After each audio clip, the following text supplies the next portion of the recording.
sharing a testimony I received. I grew up in a religious home, attending church every Sunday, but for a long time, God felt like a distant concept rather than a personal reality. My prayers felt like they were bouncing off the ceiling, and I often wondered if he even cared about my life. When I was in college, everything seemed to unravel. My parents divorced, leaving me feeling torn between them, and I struggled to keep up with the pressure of academics. At the same time, I was in a relationship that I knew deep down wasn't healthy, but I stayed in it out of fear of being alone. One night, everything came crashing down. I had failed an important exam. My boyfriend and I had a heated argument, and my dad called to tell me he couldn't support me financially anymore. I felt like I couldn't breathe. Alone in my dorm room, I fell to the floor and cried out, "God, if you're real, I need you to show up. I can't do this anymore."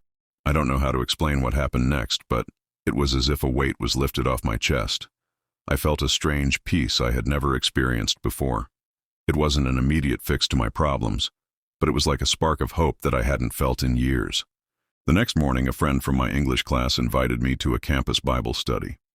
I hesitated but decided to go.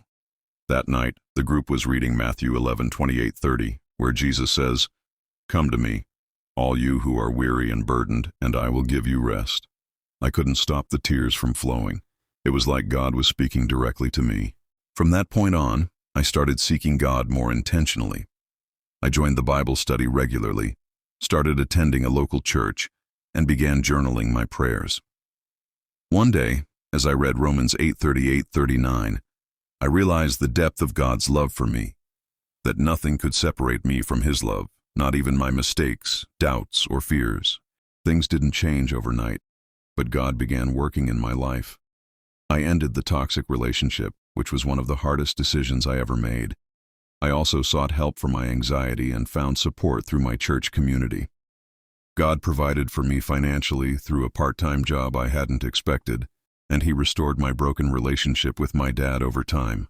Looking back, I see how God used those dark moments to draw me closer to Him. He turned my pain into purpose. Today, I'm not the same person I was.